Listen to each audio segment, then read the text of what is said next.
Bonjour, bonjour et bienvenue dans ce nouveau vlog. J'espère que vous allez bien. Nous sommes le mardi 26 août. Il est 21h30. Tout le monde est dans sa chambre tranquille. Et moi j'ai dit je vais rester un petit peu avec vous ce soir pour vous parler de certaines petites choses. J'avais envie de vous partager la recette que j'ai fait ce soir. Donc j'ai fait des gnocchis à la carbonara. Alors c'est pas du tout une recette d'été, chez nous il fait encore un peu chaud, mais les garçons en raffolent. Et donc chez nous les gnocchis à la carbonara, il y en a chaque semaine qui sont chez nous, donc on doit en manger 2 fois par mois. Ils adorent ça, donc il n'y a pas de saison, il n'y a pas d'été, d'hiver, il y en a toute l'année. On aime beaucoup, donc moi je me suis fait une salade, mais pour eux je leur ai fait des gnocchis, ils se sont régalés. Donc je vous partage la recette pour vous donner des petites idées. Allez, je vous laisse avec la petite recette de ce soir. Je vais commencer par faire revenir des lardons et des oignons dans une poêle, une casserole. Là, je mets des oignons Simiane. Vous vous rappelez, c'est les oignons que cultivent mes parents. Je vous en ai déjà parlé, qu'on mange cru ou cuit, peu importe. Donc là, je vais les couper en petites rondelles fines, les recouper en deux si vraiment c'est trop épais pour que ça cuise plus rapidement. Je vais bien mélanger de manière à faire roussir le tout.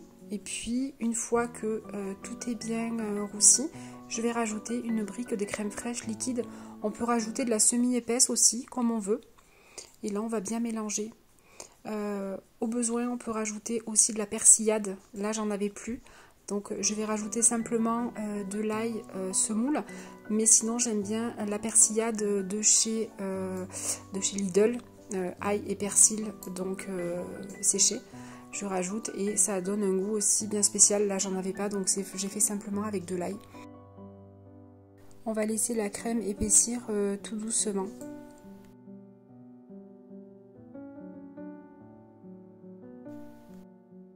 Dans une poêle, je vais mettre un bon petit morceau de beurre et je vais faire cuire mes gnocchis à poêler. Alors j'en mets 2 paquets parce que ce soir les garçons et Émeric en mangeront. Et s'il en reste, demain pour moi, pour le repas de midi au travail, ce sera une salade. Et Émeric en général, il supporte quelque chose de plus consistant. Donc je pense qu'il se fera un plaisir de manger demain midi des gnocchis à la carbonara au travail. Alors même si on dirait qu'il y en a beaucoup dans la poêle et que ça va être long à cuire, en fait pas du tout. Le fait de bien mélanger, de bien secouer la poêle, ça va cuire uniformément et en même temps. Si on voit que les gnocchis s'assèchent trop, on rajoute un petit peu de beurre de manière à les graisser un peu. Et on va continuer la cuisson doucement, mais c'est quand même extrêmement rapide. Et même s'il y en a pas mal dans la poêle, ne vous inquiétez pas, ça cuira rapidement quand même. Et quand on secoue la poêle, on entend, j'aime bien ce son des gnocchis qui sont cuits. Ça râpe. Je vous laisse écouter dans la vidéo, je vous laisse le son. Une fois que les gnocchis sont cuits, je vais les mettre dans un plat. Et je vais tout simplement rajouter la sauce par-dessus. Alors je vous avoue que c'est pas une recette diététique du tout, c'est pas une recette d'été du tout, mais ce fut forcément excellent. Voilà, on s'est régalé, il en est resté un tout petit peu pour Émeric le lendemain matin pour qu'il puisse porter à sa gamelle de midi. Et voilà, c'est juste excellent. Après on peut le faire avec n'importe quelle pâte, on peut y rajouter un œuf ou non. Nous on rajoute pas d'œuf, Simon oui mais nous non. Donc voilà, après chacun l'agrémente comme il veut, tout simplement. Voilà une petite recette toute simple pour quand vous voulez. J'avais envie aussi de vous parler du collier que je vous ai montré. C'était le Haul Action ou le Haul Nose, peut-être Action, je crois que je vous en ai parlé. Donc c'était pour vous parler de ce petit collier que je me suis commandé il y a à peu près une dizaine de jours, je crois, sur le compte Instagram de Élise. Alors Élise, c'est une jeune femme qui vit en Corrèze, qui est créatrice de bijoux en lithothérapie, qui s'aide du tarot, passionnée d'Inde et d'hindouisme. Elle a vécu 9 mois dans un ashram en Inde où elle a fait la connaissance d'Ama. Ama, c'est une... Ici, quand on parle de gourou, c'est très mal vu en France. Le gourou, c'est une secte, c'est très mal... Là-bas, un gourou, c'est quelqu'un qui enseigne, c'est quelqu'un qui transmet. Et donc elle a passé 9 mois dans le ashram de Ama, qui lui a enseigné un peu tout ce qui est spiritualité, hindouisme. Élise aujourd'hui fait des voyages initiatiques en Inde où on peut partir avec elle et on peut vivre... voilà, elle nous fait découvrir les couleurs de l'Inde, elle fait des vidéos qui sont juste magnifiques. Et voilà, donc j'aime beaucoup Élise. Donc son nom sur Instagram, alors attendez, je reprends parce que j'ai pris des notes, parce que je ne suis pas capable de retenir son nom. Son compte Instagram, c'est alors Tapomai Shakti. J'ai échangé plusieurs fois avec Élise en lui demandant des renseignements sur ses bijoux, on échangeait sur plein d'autres choses.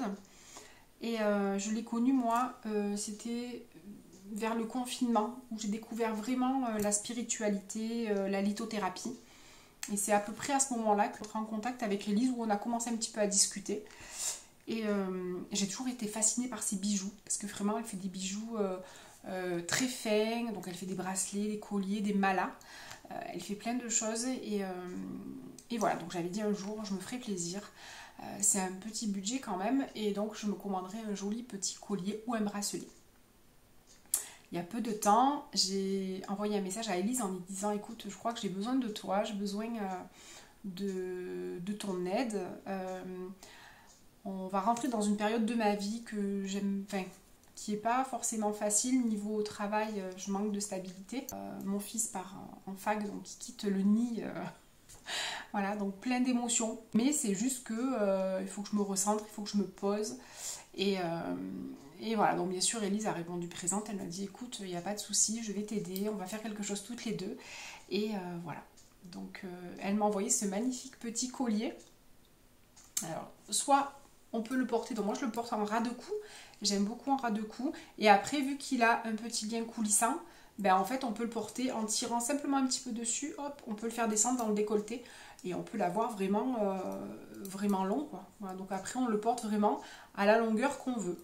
Voilà. Donc je voulais des pierres un petit peu stabilisantes, un petit peu apaisantes. Moi j'étais partie sur la bronzite, parce que la bronzite c'est une pierre déjà, je travaille avec très souvent au passage de l'été à l'automne. C'est une période que j'ai du mal c'est un cap que j'ai du mal à passer. C'est un cap où on passe de l'été à une luminosité extrême. Là, la puissance du soleil va décliner, les nuits vont s'allonger, on va rentrer, il y a le changement d'heure, on va rentrer aussi dans tout ce qui est les fêtes de la Toussaint. Voilà, pour moi, c'est pas une saison que j'affectionne beaucoup. Et donc la bronzite m'aide déjà. J'ai un autre collier en bronzite et un bracelet. Et cette bronzite m'aide beaucoup. Donc je voulais sur mon collier de la bronzite, donc chose qu'elle a mis. Donc la petite pierre ici que vous voyez, enfin la plus grosse ici que vous voyez, c'est de la bronzite. Ensuite, elle m'a proposé de mettre du jaspe paysage. Alors je ne sais pas si vous allez voir, le jaspe paysage, c'est les autres petites... je ne sais pas si on voit bien. Voilà, le jaspe paysage, c'est les autres qui sont un petit peu marronnés. Ça rappelle le paysage, ça rappelle la terre. Et moi, c'est une pierre que j'aime beaucoup. Je crois que le jaspe paysage, c'est un peu la pierre stabilisante par excellence. Voilà. Elle va aider aussi à tempérer les émotions un petit peu excessives. Donc ça, c'est bien aussi. Et en dernier, elle m'a proposé du grenat essonite. Donc le grenat essonite, c'est les petites pierres là que vous voyez ici, qui sont un petit peu rouges. Le grenat, c'est une pierre qui va renforcer un petit peu votre vitalité. Et le grenat essonite, c'est une pierre d'ancrage. Pareil, donc si on est très colérique, si on est très péchu, si on est bip bip, il ne faut pas du grenat, surtout pas, parce que ça va être pire. C'est une pierre qui est plus pierre de protection et c'est une pierre qui va un petit peu aider au lâcher prise aussi. Donc je pense que c'est vraiment ce qu'il me faut. Voilà, donc je voulais vous parler de ce petit collier de Élise que j'ai reçu, que j'aime beaucoup, très bien emballé. Donc dans le paquet, donc j'avais déjà une enveloppe avec une odeur. Je pense que dedans elle met un peu des huiles, enfin quelque chose. Ça sent un petit peu les huiles de massage. Ça sent un peu... On avait un bâton d'encens. Il sent bon aussi, donc il va nous aider pour l'entretien des pierres. Vous savez que les pierres doivent être nettoyées, purifiées. Donc on va s'aider du bâton d'encens. Dommage que je ne peux pas vous faire ressentir parce que je suis sûre que vous aimeriez aussi. J'avais un petit message m'expliquant justement pour les pierres. Donc elle me dit, donc la bronzite c'est la confiance en soi, l'action, le centrage, affirmer son territoire. Le jaspe paysage c'est la reliance à la nature, confiance en la vie et la contemplation. La confiance en la vie, ça c'est quelque chose que j'ai un peu de mal des fois. J'ai confiance en la vie parce que la vie est belle, j'ai vécu des choses qui ont été compliquées et j'ai confiance en la vie, mais il y a des certains moments où quand il y a un changement comme ça, là c'est le premier oisillon qui te le nie, donc voilà. Mais c'est comme ça, c'est la vie. Et puis il est à côté, il est pas très loin, il est à 1h30 de route, donc il est absolument pas loin. Sous ma dernière vidéo, j'ai une maman qui m'a laissé un message. Alors, je me rappelle plus, Nathalie je crois. Si je me trompe, je suis désolée, mais je crois que c'est Nathalie. Nathalie, elle vit en Nouvelle-Calédonie et son fils est en métropole ici. Et donc, elle me dit que ça fait 1 an qu'elle l'a plus vu. Et je me dis, mon Dieu, mais oui, mais c'est énorme. Et là, donc, elle me dit qu'elle va déménager, qu'elle veut venir vivre en métropole pour se rapprocher de son fils. Donc, je comprends. Elle me dit, c'est très dur, mais comme je la comprends, enfin, comme je... Voilà, on sait qu'on ne les fait pas pour nous. On sait qu'ils s'en vont. Mais quand on arrive devant le fait accompli... Des fois, c'est un peu plus dur, mais ça va, je le vis bien. Hein. C'est juste qu'il faut que... Voilà. C'est absolument pas grave. Voilà. Il est content, lui, donc ça, déjà, c'est le principal. Revenons à notre petit collier. Et j'ai également du grenat essonite. Donc, c'est le feu intérieur. C'est ça. Quand je vous dis que... quand ça bouillonne, voilà, le feu intérieur, la créativité, la connexion au corps et la joie d'enfant. Voilà. Merci pour ta confiance avec amour. Tapomaï. Création originale, voilà, donc très gentil, tout est, ça sent trop bon, ça. Je sais, il faudra que je lui demande à Elise ce qu'elle met. Voilà l'histoire de mon petit collier. Je voulais vous parler aussi d'une brume d'oreiller, la marque Prestige de Menton que j'avais eu dans une box, dans ma French Box. C'était une box qui proposait des produits français non testés sur les animaux, de bonne qualité, de bonne composition. Et donc j'avais découvert cette marque là. Donc ils font des bougies, ils font des brumes d'oreiller, des parfums d'intérieur, pas très cher et puis quand même de bonne composition. Donc là celle-ci c'est au citron, il existe aussi fleur d'oranger et lavande. J'ai testé la fleur d'oranger, la lavande non, mais bon on en a plein chez nous de la lavande, donc je suis un peu moins fan en parfum d'intérieur de lavande. Je mets des petits pochons dans les placards, mais pas en parfum d'intérieur. Et ça sent très bon. Ça sent pas le citron pur. C'est un peu subtil, mais vraiment ça sent bon. Donc ça, quand je vaporise mes thés d'oreiller, et après je le mets sur mes oreillers, voilà. Et donc c'est très agréable. C'est apaisant pour le soir. C'est très agréable. Et mon fils, le dernier, qui maintenant il est plus grand, mais quand il était plus petit, le soir, ça le réconfortait. Soit je vaporisais un petit peu son doudou, mais il avait 8 ans, hein, c'était pas tout petit, parce qu'après il faut faire attention quand même aux inhalations chez les enfants. C'est pas des huiles essentielles, mais bon, il faut quand même faire attention de ne pas faire inhaler un bébé, n'importe quoi. Donc il faut quand même qu'il soit un petit peu plus grand. Et donc pour mon petit tout, je lui mettais donc ça sur sa tête d'oreiller. Et après, chose qui marchait beaucoup aussi, je vous en ai, je crois, déjà parlé dans un vlog précédent, c'est de la marque Huile Essence Étoile Filante, Sommeil et Détente. C'est une toute petite fiole comme ça, c'est des huiles essentielles en fait. Donc pas chez les petits bébés ni les femmes enceintes, bien évidemment. Alors, et là c'est à l'orange. Alors je vais vous dire ce qu'il y a dedans. Je vais... Oh, putain. La jeunesse. Alors j'ai du citron, citrus... Bon, enfin, il y a aussi un peu d'orange, hein, de la lavande, de l'orange, du citron. Et donc, c'est très apaisant. Et ça, j'en mettais quelques gouttes sur une petite lingette. Moi, c'était des lingettes démaquillantes, mais en éponge et en tissu. Je mettais un petit peu, je le mettais à côté de l'oreiller. Et du coup, ça le décontractait et ça y faisait beaucoup de bien, ça le détendait. Le dimanche soir, quand vous savez, quand le lendemain, il faut retourner à l'école, que c'est un peu... ou quand il y a eu les vacances et qu'il faut reprendre l'école... Ben, ça l'aidait beaucoup Simon quand il était plus petit et il a toujours été très réceptif, un peu comme moi d'ailleurs, de tout ce qui est un petit peu médecine alternative, il adhère beaucoup. Simon, il est très réceptif et voilà. Donc je sais pas si vous voyez, voilà, ces petites, pour vos petits bouts, pas trop petits non plus, mais là qu'on arrive, qu'on va rentrer dans la rentrée scolaire, là ça y est, je pense que ça peut en aider certains. Voilà, voilà. Voilà, donc huile essence, étoile filante, sommeil et détente. Et là, je vous mets... Oh là là, petit ton. Ah, là, on voit mieux, là. La composition, donc citrus, lemon. Alors, j'ai ramené dernièrement de chez mes parents des plumes de paon. Regardez-moi ces couleurs. Je ne sais pas si vous arriverez à voir correctement. Ça passe du bleu foncé au turquoise avec du vert, avec de la couleur or. Là, si vous voyez, sur les côtés, il y a de l'or. C'est magnifique. Donc, c'est mes parents qui ont... Alors, mes parents n'ont pas de paon, mais ils ont des amis qui ont des paons, mais ils ont des paons en pagaille. Et du coup, en général, la mue se fait vers le mois de juillet. Et on a pu ramasser des plumes de paon. Elles sont magnifiques. Elle est belle. Donc ça a plein de vertus en spiritualité. C'est un peu, ça représente la clairvoyance, le renouveau, la chance. C'est super joli la plume de paon. Puis le paon en lui-même, c'est extrêmement joli aussi. Je vais essayer de retrouver des photos quand on était allé les voir. Je vais essayer d'en retrouver. Trop belle. Donc je me suis fait un beau bouquet. Elles sont toujours aussi jolies.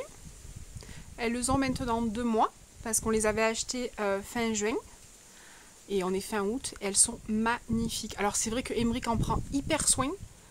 Vraiment il en prend soin, il les arrose tous les 2 jours. Mais alors elles sont splendides. Hein. L'année prochaine j'en reprendrai. Je vous avais dit on les avait payées très peu cher. On avait payé 9 € la suspension. Et franchement, elles sont juste merveilleuses. Elles sont là. Moi, j'en raffole, j'en raffole. Donc là, j'en ai une ici, et l'année prochaine, j'en mettrai une ici, que ça fera 3. Et elles sont super jolies. C'est l'heure d'abreuver nos belles. Elles sont magnifiques. Mais alors, il faut dire que Emeric, il en prend soin et qu'il arrose tous les 2 soirs. Et elles sont, regardez-moi ça. Regardez les fleurs qu'elles ont. Elles sont magnifiques, elles sont retombantes. Elles sont superbes.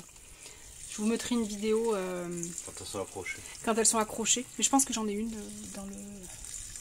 Le vivant est magnifique. Ouais. Tout être vivant. Donc celle-là, elle avait 3 couleurs. Elle avait du violet, du jaune. Et ici, on a un petit peu de rose. Ici. Et l'autre, elle était parme. Rose. Et puis peut-être que 2 couleurs, l'autre. Je sais plus. Mais elles sont magnifiques. Oui, et donc c'est de l'eau de pluie. Donc c'est vrai que c'est...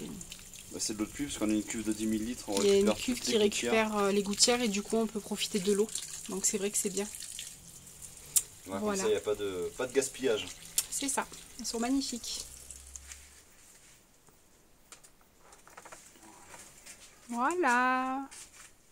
Les belles sont revenues en haut. Qu'est-ce qu'il y a? Les nuages. Oh là là, mon Dieu, oui. Ils annoncent des gros orages sur la ville. On a reçu un message du Bouygues Télécom nous disant qu'on allait avoir des gros orages et qu'il fallait débrancher nos appareils.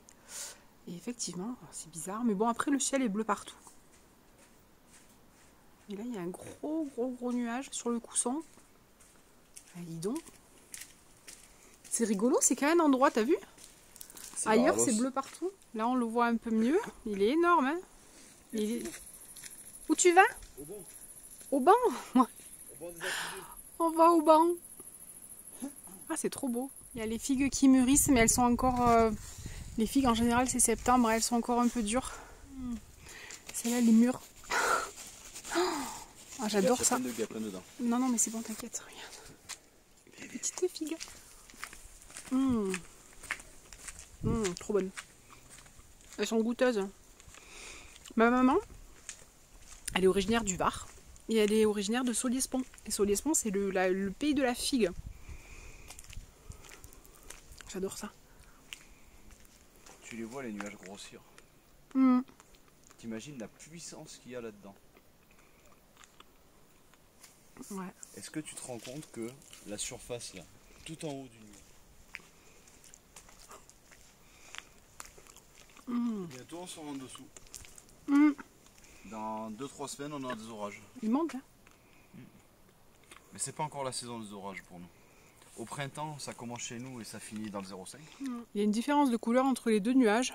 Trop rigolo. On dirait de la crème chantilly. Ils sont vachement épais. Ouais. C'est les nuages d'orage de montagne. Ça. Ils sont différents. Et notre ville, elle est juste en bas. Vous la voyez là? Tu la vois là? Un petit peu. Ah oui. Et quand on vous dit qu'on est un peu sur les hauteurs, on est sur les hauteurs. On est bien. On est à 150-200 mètres plus haut que... Alors, je reviens de chez mes parents. Je suis allée au ravitaillement. On m'a donné des œufs. Un méga chou. On avait proposé à mes parents de faire du chou, mais du chou d'hiver. Donc, elle a planté des choux, mais quand elle a acheté les choux, elle ne s'est pas méfiée. Il y avait des choux d'été et des choux d'hiver. Donc là, c'est des choux d'été. Donc, je ne sais pas trop comment on va le faire. Mais voilà, le chou, c'est quand même quelque chose qu'on mange plus facilement l'hiver en poté ou en gratin ou bien même farci. Mais l'été, c'est un peu plus compliqué. Mais on va quand même le manger, c'est absolument pas grave. Des pommes de terre. Donc là, on n'est plus dans les pommes de terre nouvelles, on est dans les pommes de terre classiques.